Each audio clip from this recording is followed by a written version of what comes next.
Welcome back, dear listeners, to another episode of the OKC Redcast. I'm Tyler Vaughn. And I almost said Talon Langston, which would be a brand new name. It's my alter ego.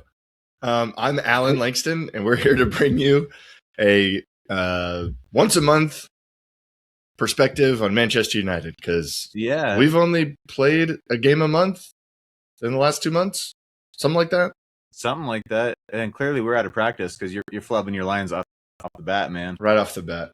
Woof. We're back, though. We're back, and we're joined by Hunter Davis, who is using the camera from his Game Boy today to do this podcast. Hunter, how's it going, buddy? Device is okay. I didn't think you'd somehow jerry-rig your laptop to use your 1990 technology, but that's okay. We're going to get through this. We can hear you great, and that's really all that matters. It does sound good. I appreciate it. You know, you're also the one that kind of pushed us to do video, man. You're always like, I watch all the podcasts on YouTube. You guys should do video. And I was like, I don't want to do another thing. But here we are. And then you're the one who's joining us from... Well, maybe we should repay the favor and get him a camera, Tyler. Yeah. He's on the podcast so much, so we could just get him a camera. I didn't tell you guys I was on the front lines, did I? I'm embedded right now. So if you hear any missile sirens or so many anti-aircraft... Nope. Hunter just dives to the ground all of a sudden. Yeah, that's not a tornado siren. I'm not touching that. Well, fellas, it's been, by the time we play on Monday, it'll have been 24 days since our last game. How's the break been for everyone? Are we enjoying it? Alan, are you enjoying your time away from Manchester United? Or no, I can't say I'm enjoying away from Man United per se. I have been trying to keep up with some of the youth results and the women's games. I watched the second half of the City and the Bayern Munich game. I can't speak today, which weren't the best halves. The women have had kind of a rough game stretch, and we'll get into that. But it's been kind of fun, watching some other teams that I don't normally watch. But I am excited to watch United again. Yeah, me too, because we've been pretty good. Hunter, what are you thinking? You've been watching international fixtures? Or are you just taking a break from football altogether? I don't watch very much other soccer teams anymore. I think it's good news to hear like the other teams kind of go through rough spells. I think Liverpool's basically on the verge of firing a manager that won in the league. I mean, that's kind of bittersweet for them. So it's almost kind of like seeing the other teams around you lose while you have a bye week or something, right? So, Alan's very positive about the other aspects of United. I'm kind of positive about seeing, maybe if those 115 charges hit, maybe we'll be in luck. Yeah, you just keep it petty, man. I mean, but I get it. Although we did, City smashed Liverpool, so City went through an FA Cup. Who else went through? Arsenal crashed out. Chelsea are still in. Chelsea's through. Leeds are through. Leeds, West Ham. So it's lining up for a Chelsea and City final, which would be kind of interesting. They get drawn opposite sides in different semifinals. Yeah, they did. Yeah. Well, good for them. I can't wait to watch El Clasico again in a final. Love that. But no, Hunter, you're right. The sooner those 115 charges get confirmed, the better off football will be. We'll just say that. It'd be. Yeah, I heard sorry, Tyler. I heard a funny scenario that Arsenal could completely bottle the league, City win it, but at the same time they get charged until they go down 60 points or whatever, and they end up getting relegated. And then Arsenal technically get the league with the biggest asterisk ever. They don't get to celebrate it. Right. That'd be okay. They don't get to celebrate it. And it would just be so ironic. And I don't know. I just think it would be hilarious to see the meltdowns and then online. world peace after that, right? yeah, exactly, Hunter. Exactly. That would be hilarious. No, we've talked about it before, but I don't see a world where they actually punish City that severely just based on offenses that other teams have gotten punished for. I mean, I guess we get 2 titles, right? yeah, I guess if they go all the way back, then yeah, we get 2 more, and then Liverpool would get 2 more, I think. I don't want them to do that. Our titles are even during their period where they were actually doing some bad stuff too. I mean, I think that like early Pep period and was really being investigated. I think some of the later stuff is more. Would you guys want that though? No, I don't know. I don't want those. I don't want those titles. I mean, I would want them relegated. No, that's absolutely no. I want them punished, and I would take the deduction in points or relegation, giant fines, whatever they can come up with. Although over fines, I don't think the fines will be a big deal to them. I think transfer bans would be good. I'd take the 2 titles too. I don't want the titles. I don't care. That'd be a cool T-shirt, you know. I mean, I think yeah. Let them have their titles and just exactly. Just put an asterisk. Just put an asterisk next to them. Send them back to the Stone Age, to borrow a phrase this week. But we're not a Man City podcast. We're a Manchester United podcast, boys. So let's talk about let's start with the men's first team and the last 2 fixtures that we hadn't had a chance to cover on this pod. Way back in March, we beat Aston Villa 3-1 at Old Trafford. Then the following weekend, we drew with Bournemouth 2-2 away. So it's been a good run. In context, in hindsight, that Bournemouth draw doesn't look so bad because finally this season, teams around us are dropping points to their opponents. It seems like most weeks now. So we're sitting pretty. With 7 games to go, we're in third on 55 points, and that's now 1 ahead of Villa, who were, I think, ahead of us at this point last time we recorded a month ago. So I think we're in pretty good shape. How are we feeling? Hunter, what do you think? You like the way the season's shaking out with Michael Carrick at the helm? Oh, yeah. I see a lot of fast pattern of plays and the quick counter-attacking that we're kind of been known for in the past. It's really pleasant to see that in comparison to what we were seeing before that, 100%. So, yeah, I have no complaints at this point. I think we could get the guy between the sticks some clean sheets. You know what I mean? I think. Yeah, we'll just outscore everyone. That's fine. Yeah, I'll take that too. That's the United way, really. Alan, you still feeling good about Michael Carrick? I know we've gone back and forth on. I know I think I lean more towards keeping him full time than you do, but are you starting to come around a little more that maybe? Yeah, I think I'm coming around as well. I mean, just because other managers are getting signed up or taking extensions and stuff, the pool is getting smaller. That's for sure. I saw your post on Hunter's question, and I thought your comment was pretty accurate. Maybe Unai Emery, if we were to lean, and we've talked about this the whole time. Oh, right. Maybe Emery, if anybody else. But I've seen some people talk about that know more about the world of managers than I do, and they basically have said that Unai really wants full control, okay. and I don't see Ineos doing that, and so that would be the problem. The non-starter, then, yeah. Maybe, and I like Unai a lot, and I think on the podcast. I think he's the one that I've been picking the most. If they were to not go with Carrick, but yeah, they would have to convince Unai to come and join the project and not have that control. I would guess, or they would have to give up some control. And so I don't know who would be willing to compromise, but I'd be surprised if Ineos did that. So I would be honestly at this point kind of surprised if they don't give it to him. Yeah. Because I think he is kind of a safe pick for them.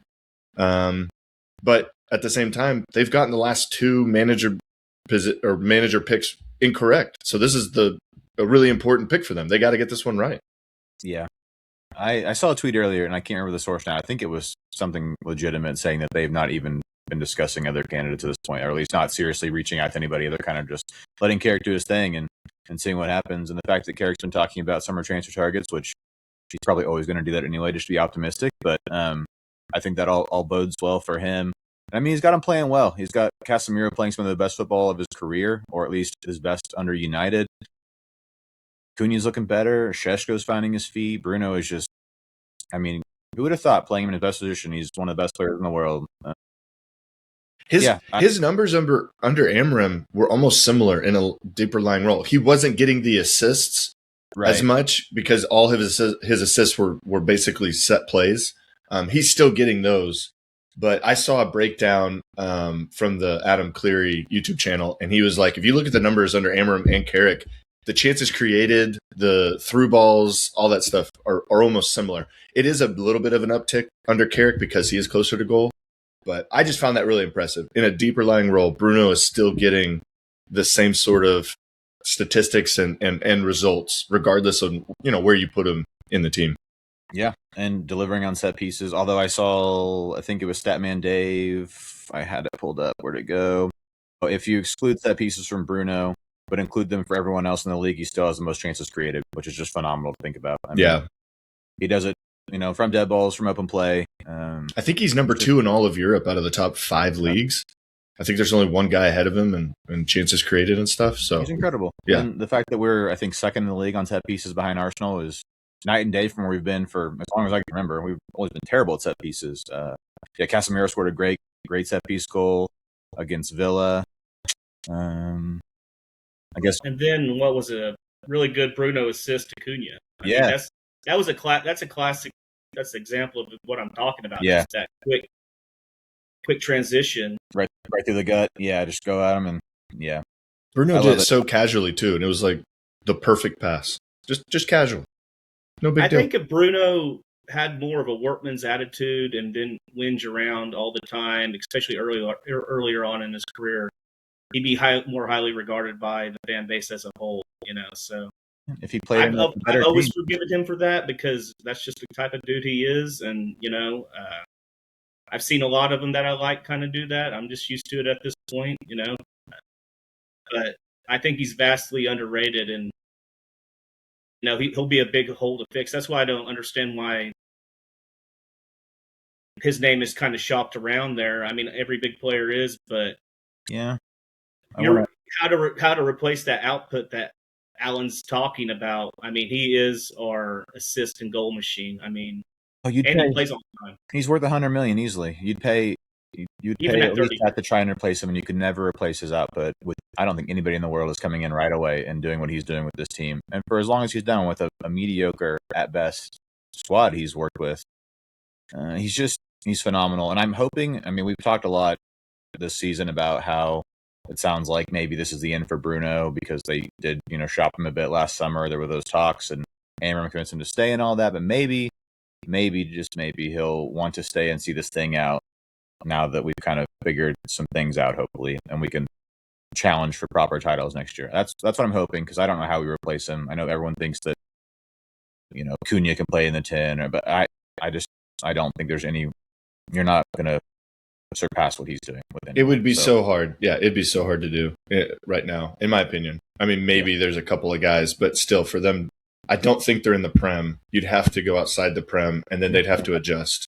Yeah, there's always that adjustment.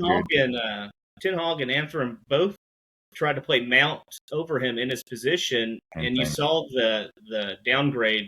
And Mount, ideally, is kind of a younger Bruno because the work rate and his technical ability, but you saw it as far as whenever he was playing at that 10, and Bruno would be playing at that deeper line role with Casemiro, and the team just always played better when Bruno was more forward on the pitch. I think Mount had the vision. I like some of the passes he was making, but one of Bruno's greatest abilities is that he's always available, and Mount hasn't been that. Always, he's missed fewer games than Mount's played. I feel like It's just, and that's the key with Mount is that he's never healthy. Since we got him, he's been, and I think I saw he's back in training, so that's something. Maybe he'll be available on Monday, but. That'll be good. Yeah. I mean, I think he's fine as a squad player when he's healthy. A very expensive squad player.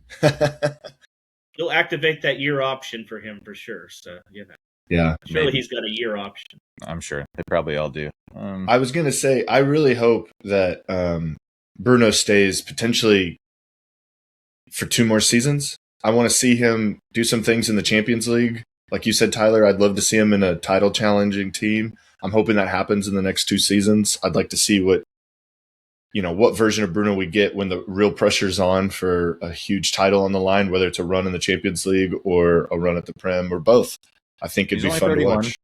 32 in September, so by no means past his prime, and a guy who doesn't rely on his physicality or speed or anything to get by. So he's definitely got a lot more to offer. Hopefully it's with us and not, I don't know, someone like Bayern. They'd probably come calling him. I guess they could probably afford him. I don't know who else would get him besides Saudi, and I think he's too competitive to want to go to Saudi at this point. How old is Modric? I mean, Modric is still dope, like at 37. I'd like to see Bruno retire with us. I'd like to get back to the age of our great players retiring with the club. I mean, it's just like that doesn't seem like people do that anymore. I think but yeah, play in that deeper role the older he gets. Luka Modric is 40. Would we still say he's dope? Is he balling out? I know he's still playing for AC Milan, but he's in Serie A. I mean, I don't even know if he's starting every game for them anymore. 30 appearances this season for AC Milan. Well, wait, that could be since he joined. Actually, that's just total number of appearances. I'm not going to look and see, but I don't know. But yeah, I think Bruno's got plenty more to give. Several years ahead of him. So yeah, Alan, if you want 2 more years, I'll take 3 more years of Bruno. Yeah, 3. Yeah, 3 good years. Absolutely. I mean, shoot, I'd take 5 if he keeps producing like this. And honestly, like Hunter said earlier, he was whinging a lot at the beginning of the career with United, and it's kind of tapered off. I think we're seeing a little bit more of a calmer demeanor from him, and not just on the ball, but off the ball, encouraging, coaching the rest of the team. A lot of managers have talked about how he's basically an extension of them on the field for them. And that's huge. That's big. We need that, especially if we are going to try and push for a title in the next couple of seasons. Maybe the captaincy calmed him down a little bit. He can't be as wild as he was, Yeah, maybe. Well, we're kind of already doing it, but let's go and formally segue into like a player update, transfer rumors, whatever segment we want to call this. But so we're definitely losing Casemiro. I think despite the pleas, it seems like that people are, the fans are putting out there for him to stay. He's more or less said. I think I saw that he agreed to join Inter Miami, MLS, which is not surprising. It seems like that's where all those dudes end up going these days. But so if Casemiro leaves, I think that's the only player I've really seen now that Harry Maguire is locked down for another year at least, potentially a year on top of that. I don't see a lot of players moving on, honestly, just because we're going to be in Europe next year. We're going to need bodies. It's going to be expensive to replace them. We'll have more money to spend, so hopefully we bolster the squad a bit. But I don't think anybody else is out of contract. Tom Heaton maybe is out, but other than Casemiro, I think those are the only 2 guys that are out of contract. I don't know, Alan. Do you think anybody's going to be leaving? Xerxes maybe. Yeah. I was going to say I could see Xerxes. I could honestly see Mount because he probably has some value. And who knows if he's going to be able to, he would just be a squad player, honestly. I don't know where he'd fit in with Bruno playing every game. I mean, we need squad depth. But his like we've talked about, his injury record, maybe they move him while they have the chance, give some other players or try to get in somebody else. And then maybe Mazraoui, because I don't know that he's quite the fullback that we would. I really like Mazraoui, so I don't necessarily want to lose him in the squad, but I'm not sure that he fits the profile that they maybe want for the fullback position. I think he might be better suited at like a right center back position in a back 3, because I thought he did pretty well in those positions rather than actual right back. Because as much as I don't love how Dalot finishes or creates some chances sometimes offensively, he does pretty well defensively, and he's athletic. He gets up and down the pitch really well, for the most part, in my opinion. So, I know how Hunter feels about Diogo. Oh yeah, loves him.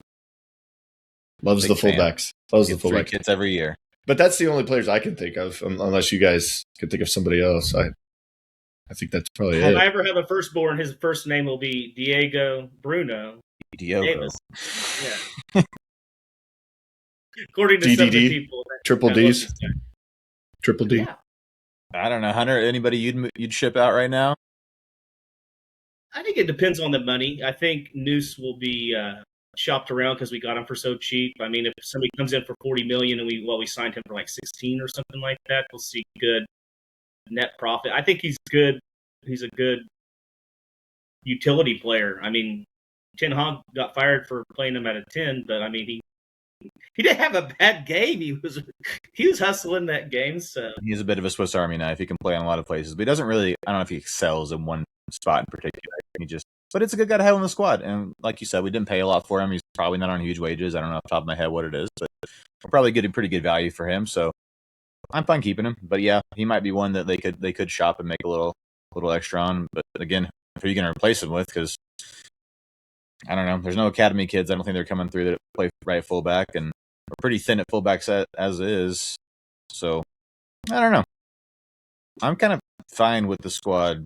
Maybe one or two outgoings, and not counting the likes of like Rashford or Onana who are on loan. Those guys can make those moves permanent.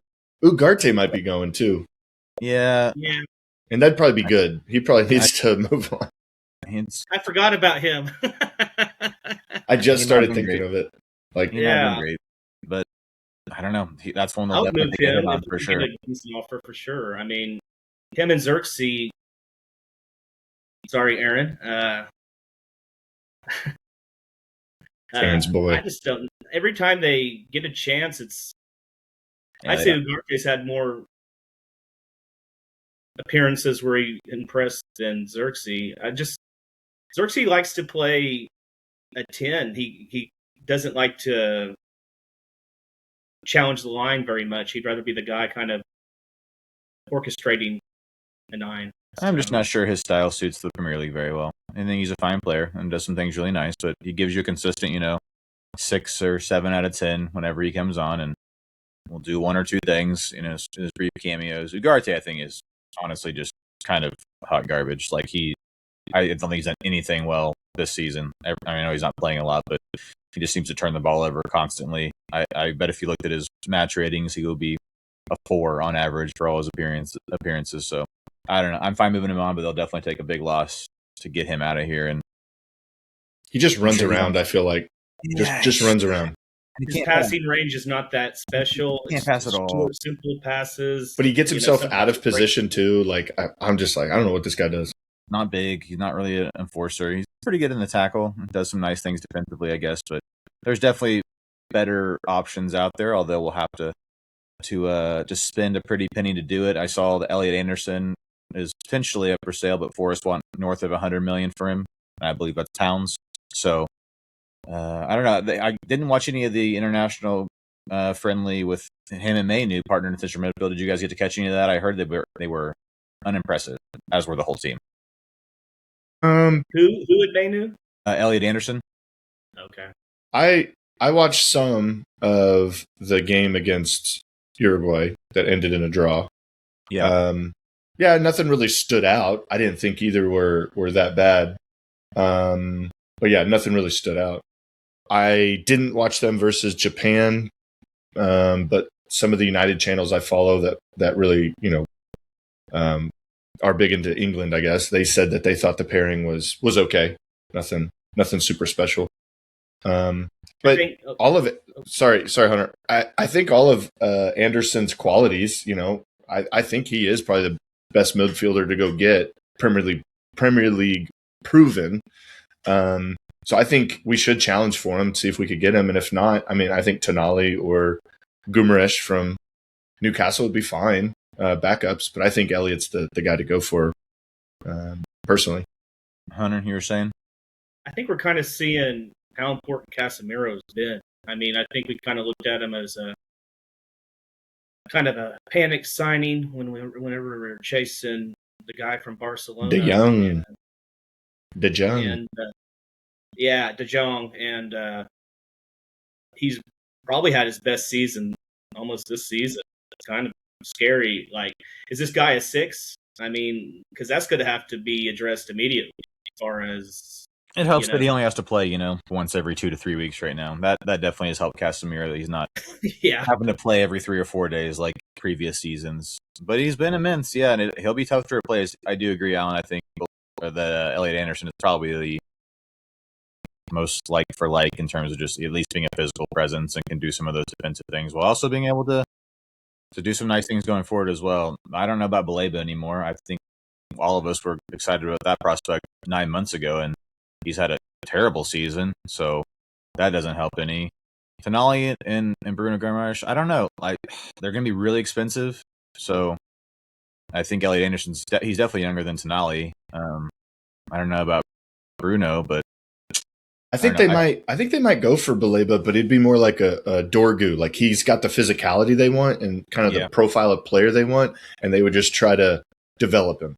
Is how I imagine it. Is Baleba like Mainu though? Is that a similar profile to Mainu? No, he covers a lot more ground. Similar profile of what they want Mainu to do, I guess. Yeah, he's more physical. He carries the ball pretty well. He's not. I wouldn't. From what I've seen, I don't think Baleba's as technical as Mainu. Yeah, Mainu's very composed on the ball and likes the quick little 1-2 sort of passes and stuff.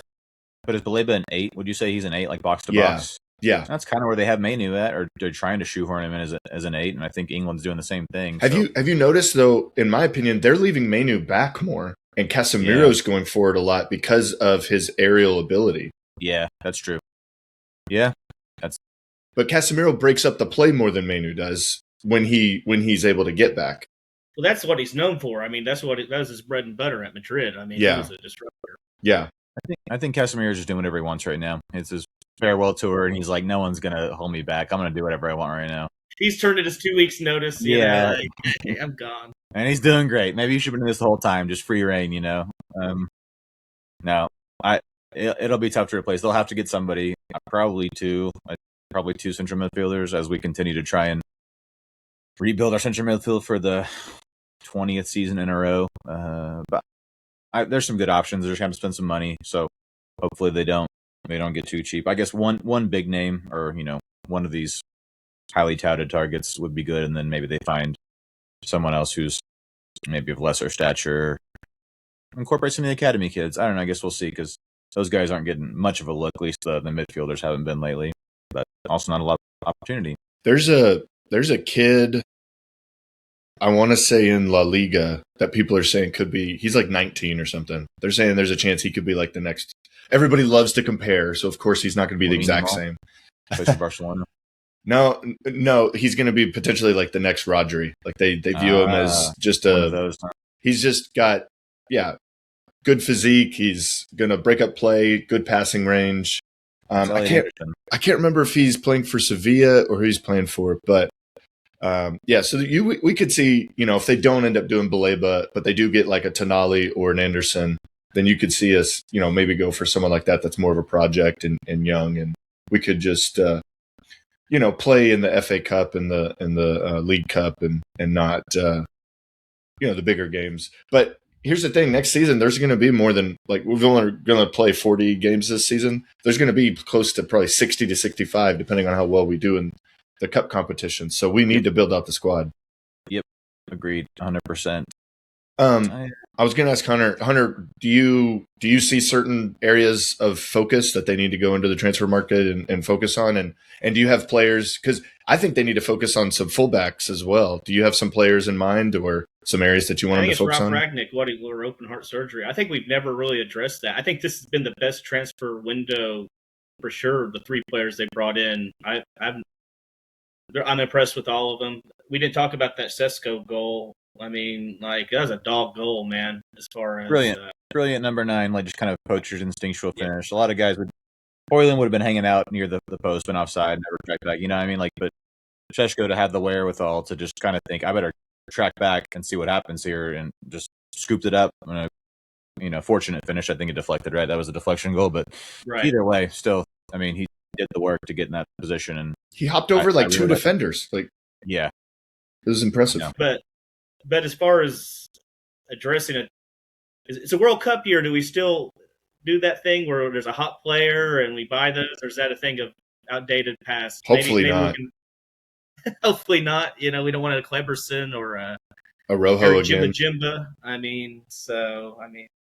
Well, we did that with Rojo. Rojo had a great World Cup, and then he came during Van Gaal, and he never really worked out. 2-foot everyone, yeah.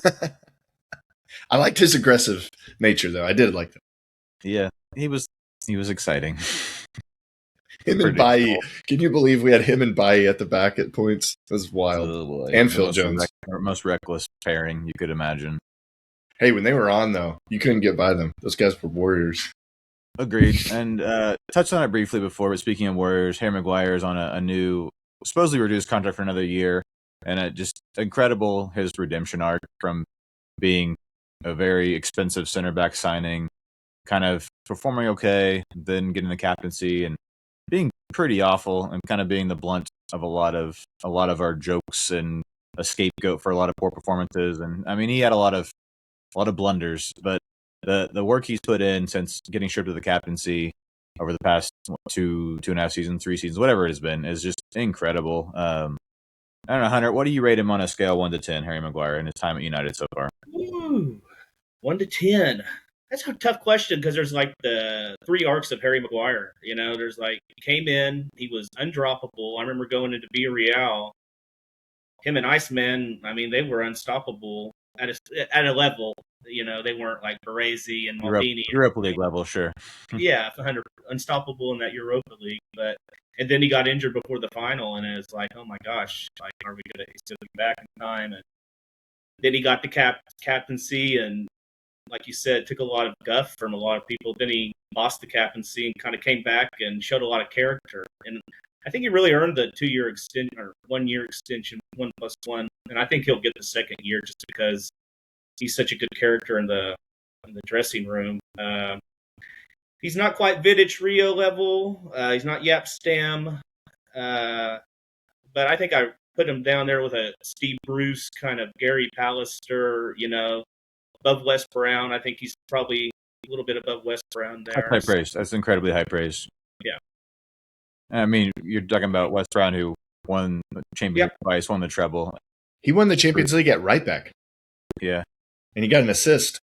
Wes Brown, incredible. Steve Bruce and Gary Pallister being, you know, arguably the second best center back pairing we've ever had.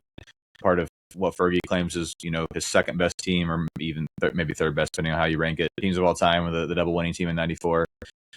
No, so to put Harry Maguire, and I tend to kind of agree right now, and it's just amazing to think where he's at. He's been one of our most consistent players that hardly ever messes up. Although he did get sent off in our last game, which we didn't even touch on the controversy surrounding the red cards and penalties. Non-penalties. Yeah, such a joke. Positive on this podcast this time. So. Yeah, and I saw today that he was been charged with improper conduct after, I guess, he had some choice words with the fourth official, and he's been charged. And I guess it's only a 1-game suspension, which I thought straight red was 3. I guess I don't know. I guess maybe it's the severity of it. But yeah, I think it has to do with how many yellow cards or red cards you've gotten in the. I think that is the rest of the season or something. I think it's something like that. Yeah. So Hunter, you didn't give me scale 1 to 10. Where do you put him at? You give me like for like players, but so 8, 7, 8, 7.58. I think he would have, like, why I mentioned Gary Pallister and Brucey is because I think he would have thrived in a '90s, '80s football league because he's way more technically gifted than a lot of those guys back then. He's a big, strong guy, and defenders play kind of at their own risk these days. And he's not the quickest guy, so he uses his positioning best. He's a throwback for sure. Yeah. And he scores goals. How many goals does he comes in, and it's always clutch stuff too. It's a winner. It's ties the game. Something. Got some big goals. Alan, what do you think? How do you rate Harry Maguire? Yeah, I think 7.5 is pretty good. I was leaning towards an 8. I think he's really turned it around. He's been a solid player for us over the last 2 to 3 seasons. You know, and to come through like what you talked about that he's had to come through is really impressive. His arc has been really impressive. I mean, credit to the guy to have that sort of mentality. There's a lot of players over the last 10 years, 12 years, I wish had the same mentality. Instead, they just kind of decided to give up and move on, or stick around and take their check, or just ship themselves off to America till they got transferred, you know? So, but we won't speak of that player. Anyway, no. I totally respect him, you know? And I'm guilty for criticizing him and making some jokes of him as well. Everyone is, because it was bad. It really was bad for a little while. But yeah, credit to him, man. And I think he deserves it. And like you said, I think he earned it. So I'm happy to see him stick around. I think we need. I think he's a captain-ish material. You know, I think he's somewhat of a leader. He's got a good mentality. We need that in the dressing room. So yeah, I'm happy to see him stick around. Plus, his family is like super big. They all got the box at Old Trafford. I mean, he seems like big a in stature guy, or like big in numbers, Hunter? Big in stature or numbers? I'm not talking about their head size, Alan. They don't have Very good, very good. So is that why United wanted to keep him? They want that box still rented out so they can keep making that money? Is that what you is?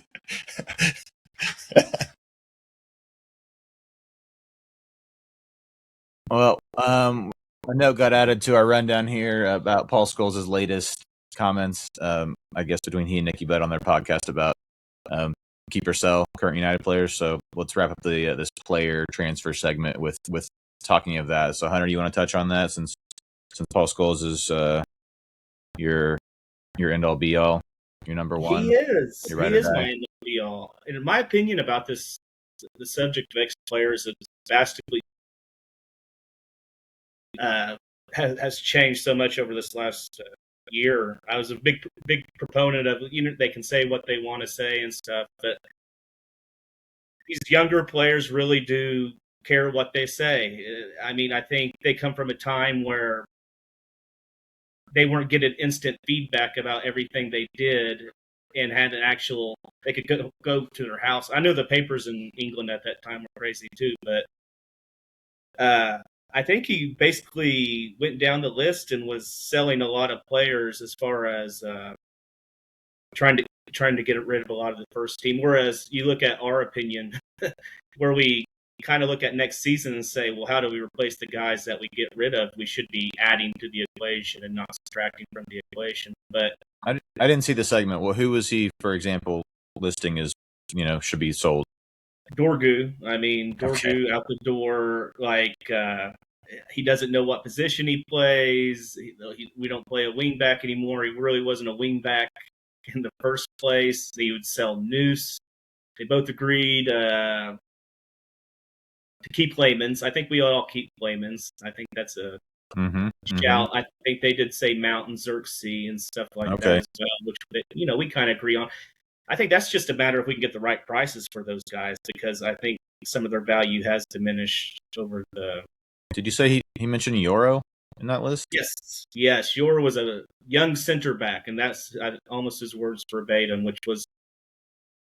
I mean, I don't know who's been watching, but whenever Euro did go on that run of playing, he was a regular for a very long time, and nobody was getting past him. He impressed me a lot. So I can't remember the stat now because it was, a month ago during one of our games, they mentioned that or maybe it was online. Somewhere I saw that he's got the second or third most appearances by a defender in the Premier League since it's like Rio Ferdinand and somebody else have more than him. But it's like he's got as a teenager. Yeah. Yeah, it's incredible. And to come from a different league in France where it's much different than the Premier League and do what he's done. And sure, he's had some mistakes, but he's been great overall. And I'll defend him for as long as it takes because he's going to be one of the best in the world. And it's only a matter of time.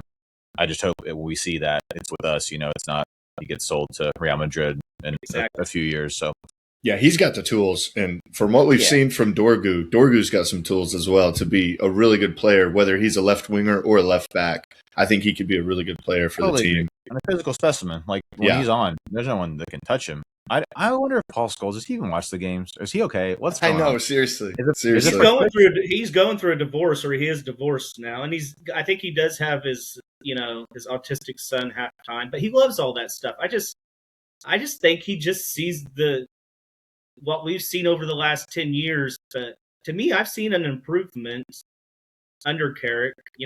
This was the podcast that was saying they shouldn't give Michael the job, even though Scholesy and Carrick were probably one of his most legendary periods was right next to this guy. So surely they're not trying to be provocative.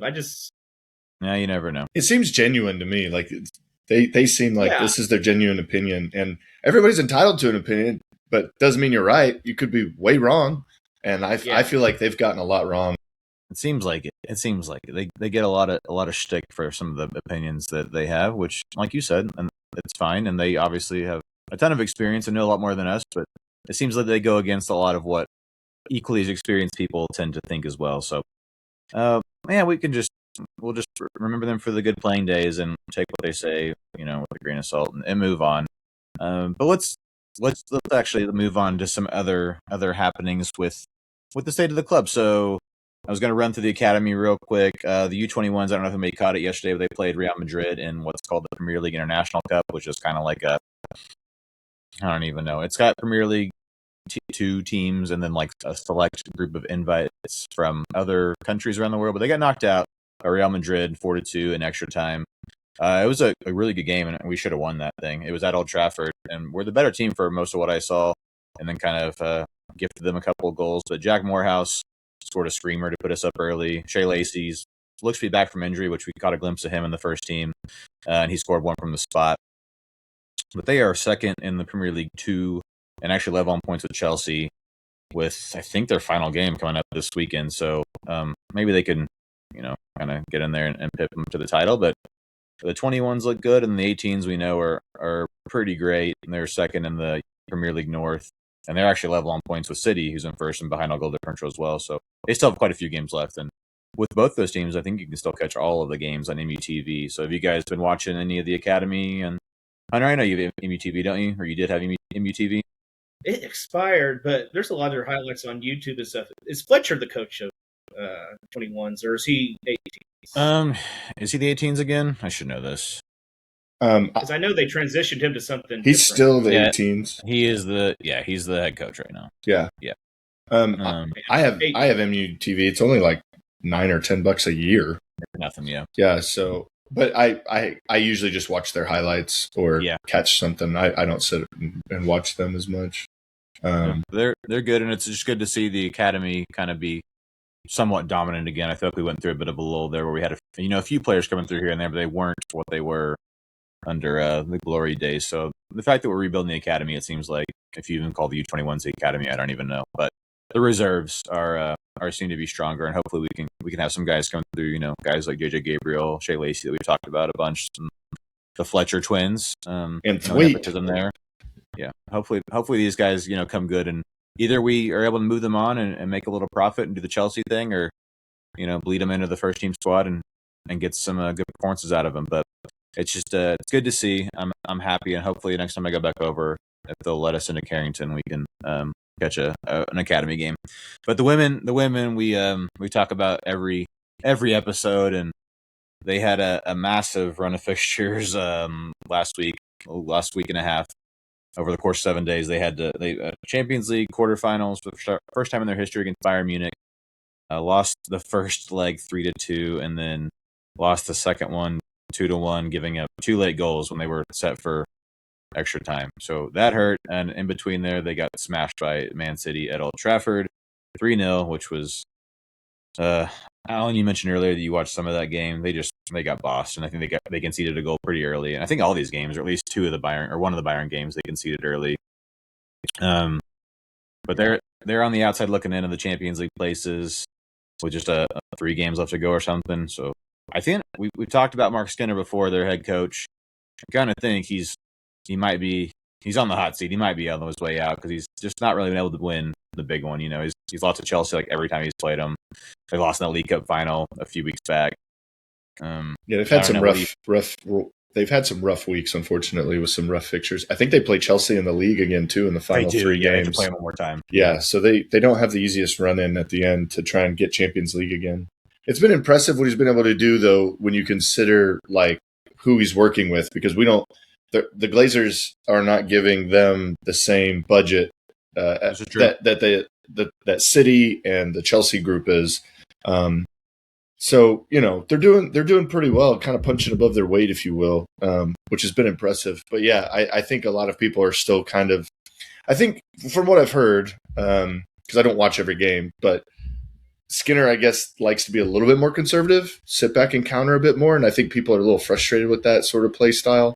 That's a big surprise for United fans. That's 100% his biggest criticism, is that he gives too much respect to some of these bigger opponents, the Chelseas and the Cities and the Arsenals, and sits back and does not go at them. Yeah, and never tries anything different. He just tries to not get beat, basically. So, and it doesn't seem to be working real well. No, it doesn't. He's never really won. I mean, I think they won the FA Cup. The FA Cup, but they didn't. They played Tottenham in the final. I can't remember how they got in. They beat Chelsea along the way. They beat City or Chelsea. I can't remember which one. He's got a couple of big wins, but not a lot of big wins on his resume. Considering all the chances he's had. But you bring up a good point in that he's probably limited in terms of budget and who he's able to bring in. Well, so the limited time I've been following him, the last 3 to 4 seasons, I feel like one of their best players every season gets poached to PSG, to Chelsea, to City.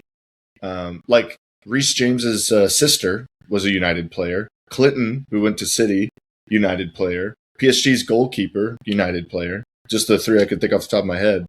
That were all good players for United. So it seems like he's having to work with, not like the squad's terrible or anything, but he is losing some of his better players because they don't have the budget to pay them what they probably deserve. Yeah. Well, so it'll be interesting to see what they decide to do, managerially with him. It's at least in a better place than it was a few years ago. He's definitely improved the squad overall. It might be time to hand the reins over to someone who's able to take him to the next level and see what happens. And maybe the Ineos and the Glazers will throw a bit of extra money their way to help them do that. But maybe they bring in Paul Scholes and Nikki Butt.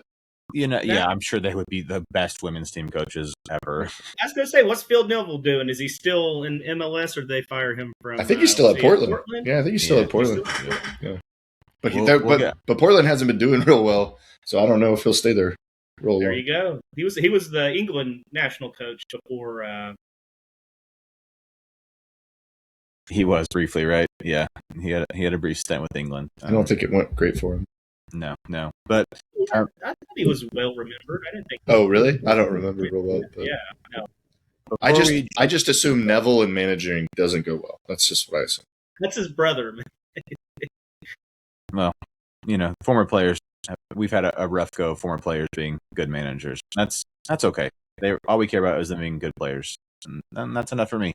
Ole's the greatest manager of all time. I don't know what you're talking about. And we have a former player as our head coach right now, so I mean, right. That's right.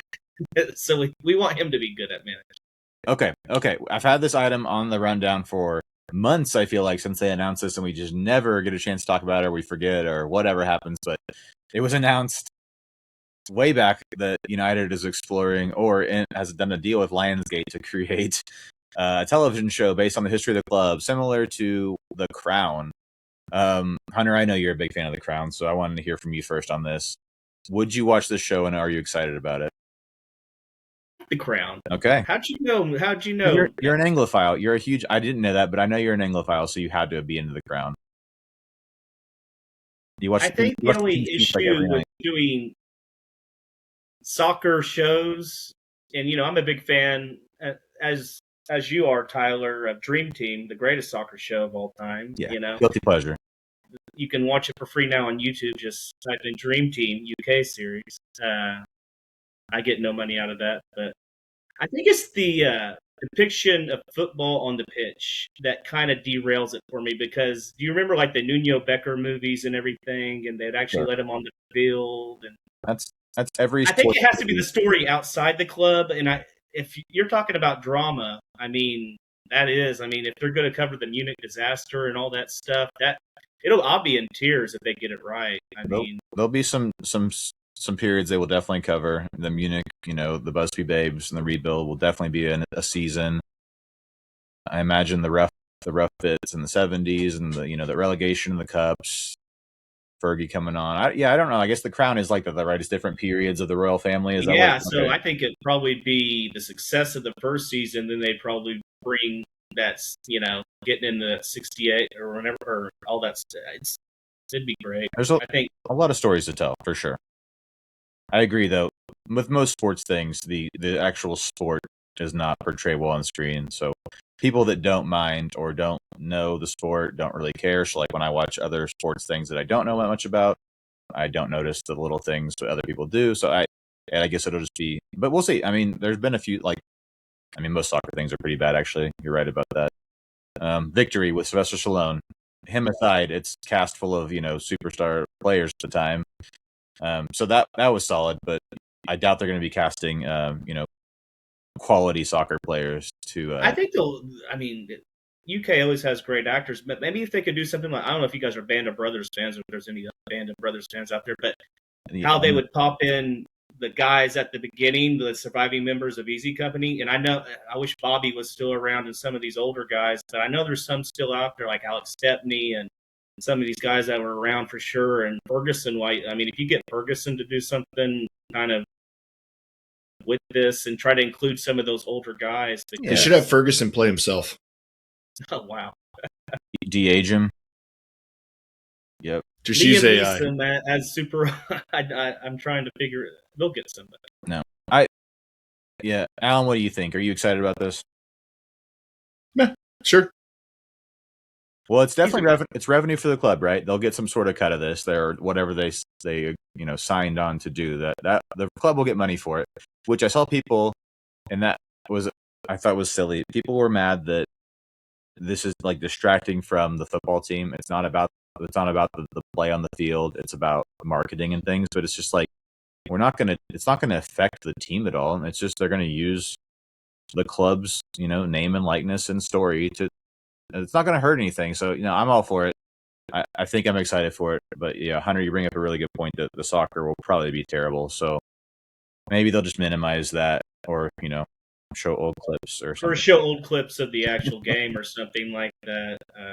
I will say I'll watch. I don't know how excited I am until I actually watch a couple episodes and see the quality and just the the route they take with it. So that will.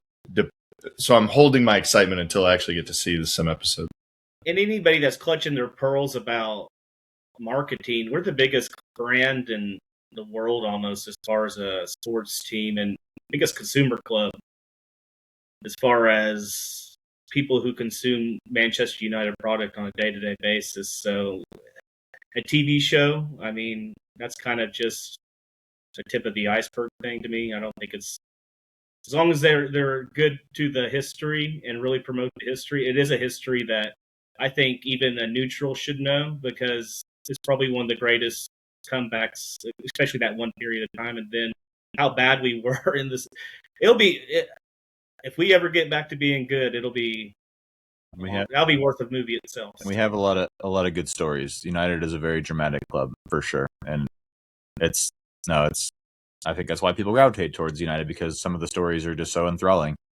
Well, that's what built the fan base in the first place was the Munich air disaster and the comeback. So it's a big part of the story and why. Yeah, I wonder how many of us would be around or how the club would look like had Munich ever happened because United would have gone on to win a bunch of European Cups back then with that team who were on the cusp of doing it, and they might have been, obviously people will call us glory hunters and all of that, but it would turn a lot of fans away probably if United had been the best team of all time across the board for 60 years prior to Fergie arriving or whatever, so it's like, I don't know. Yeah, it would be a different story for sure. And it's just part of the fabric of the club and all that stuff. But okay, I'm glad we finally got that out of the way. I can check that one off the list, guys. Thank you. I appreciate your entertaining me on that. I was like, man, Tyler's left this on our rundown for a while. We're going over to Alan's for watch parties whenever it drops. Yeah. So, Come on over, guys. Come on over. We'll do it at Skinny's, and East TV will be at a different point in the show. We should do it at Skinny's and make everyone in the bar watch it with us. We're telling everyone to shut up so we can listen to it. We'll show up for their games when we're not playing. Be like, we're watching the Crown, United Crown, whatever, guys. We're doing this thing. You're on the little TV. We're doing this. We're taking the down. That would be amazing. That would be amazing.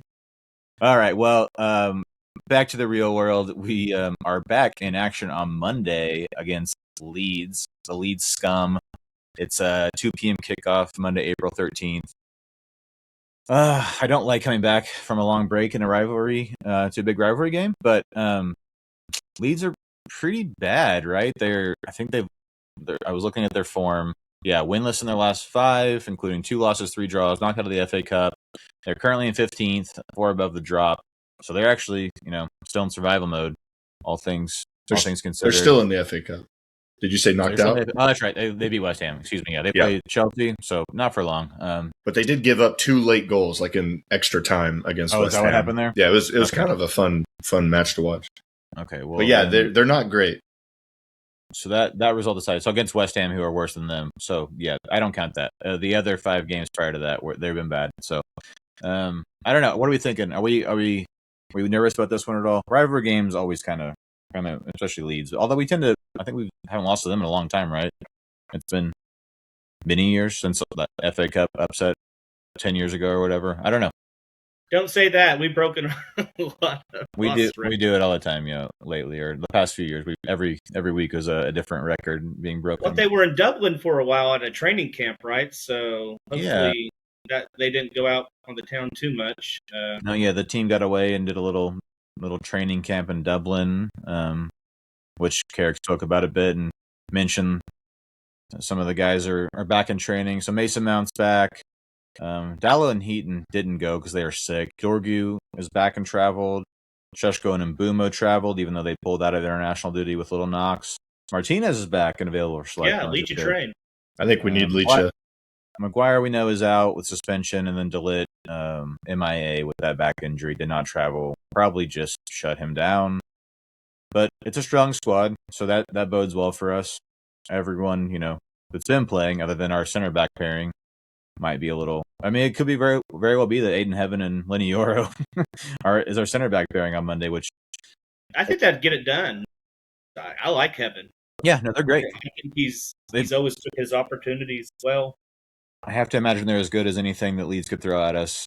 And it's at home, which we've been really good at home under Carrick, and that's nice.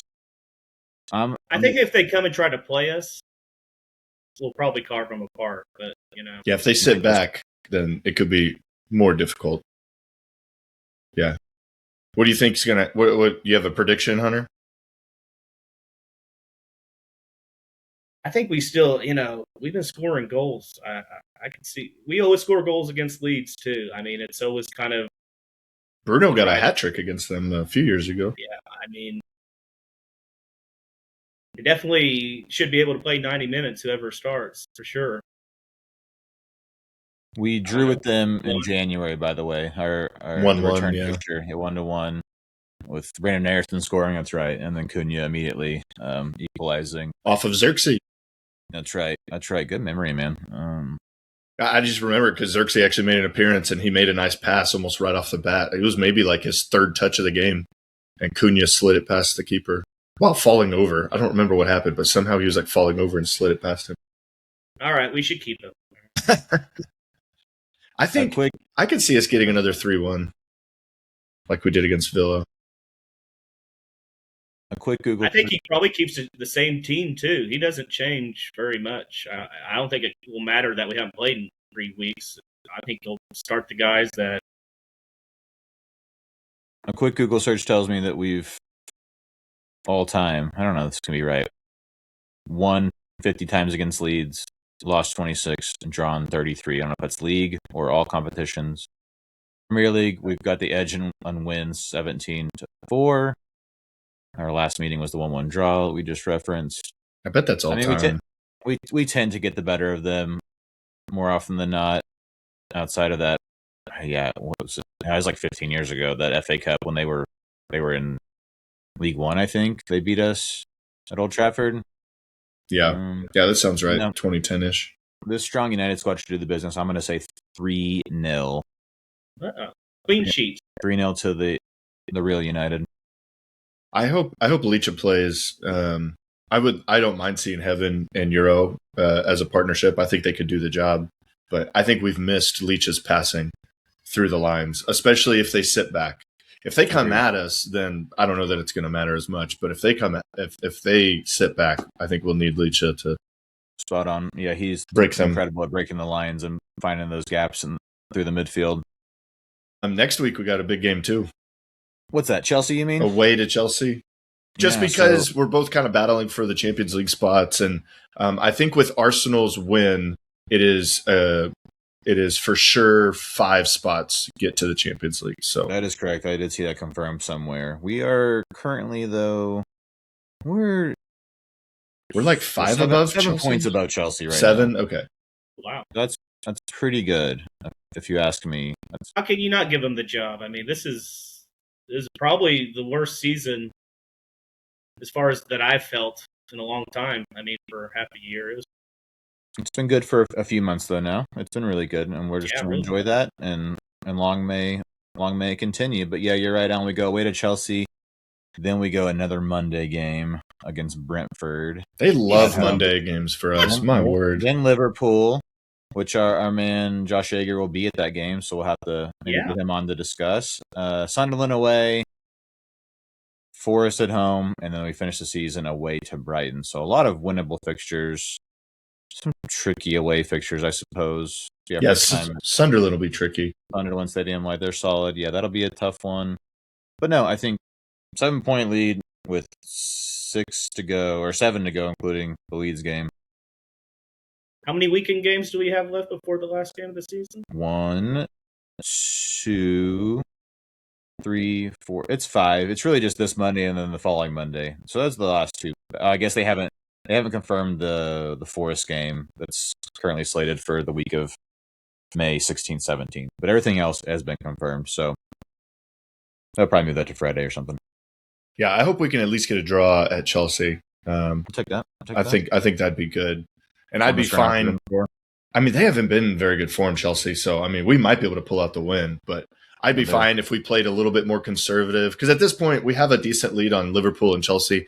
I don't think when we, play them, we have to go too expansive and leave ourselves open for big chances or anything like that. I'm not saying not to go for it. This is United. You got to go for the win. I'm just saying if Carrick decides to be Mark Skinner, we go for it. No, at this club. I'm just saying if Carrick wants to be a little more conservative to make sure we don't lose the lead that we have in the because honestly, when he took the job, I don't care. I think I said this on the pod. I don't care how he plays. I just want to get Champions League and I just want to get results and get some positivity back in the team. So I don't really care how he played. If it was counterattacking the whole time, I don't care. Just get results, get us back into Champions League, make the best of the situation. Boom. Yeah. And Chelsea are not in great form. They're definitely gettable, like you said. They're under their new interim manager, Liam Rosenar. It's not been going well, to say the least. Although Garnacho did score in their, what was it? They won like 7-0 in their FA Cup game. Port Vale. Yeah. So wow. So maybe that's going to inspire them to kick on and challenge for the top 5. I don't know. We'll see. But 7 points should be good enough. That gap should be good enough for us to get in the top 5. I feel good about it. I think we're going to finish comfortably third when it's all said and done. Yeah, Villa hasn't been in great form, so I could see them continue dropping Where are we going to finish? I'd say 3. I'd be very happy with 3. Yeah, from where we started? Yeah. 3. Yeah, I mean, just based on this entire season. Alan, same thing for you? If we sit down next year and we get the right transfers in, we have a good transfer class like we had last year. I mean, sky's the limit. Yeah. Right on. Yeah, I lean towards third place as well with the points that we have over Chelsea and Liverpool. So, but if we end up fourth, if Villa pick up some, form and we end up fourth, whatever. But yeah, I would probably put us have favorites at third place. Yeah, we need to finish high as possible to get more money. The higher you finish, the more money you get, prize money. So we need all the money we can get. Give us that Netflix money. Come on, let's go. Yeah. But we have eclipsed the hour mark, which means we should wind this thing down. So we'll be back at Skinny Slims on Monday, April 13th, to see United take on Leeds Scum. Kick us at 2 p.m. I don't know what channel that's on. Probably USA, I guess, if it's a Monday kickoff. Probably, yeah. So if you can't join us, watch it on your computer at work or whatever. Or your phone. That's all I've got for now. Hunter, thanks for jumping on, man. I really appreciate it. Good to picture quality be better next time. Yeah. I would say good to see you, but we can't really even tell if that's you. Gotta wipe it. Gotta wipe that screen a little bit. Sorry, guys. It was good to hear your voice again, Hunter, though. It's been a little while. Yeah, well, I'm going to get down there. Alan, always a pleasure. And as always, to listeners, thank you for putting up with us and listening. And until next time, come on, you Reds. Up the Reds. It's coming,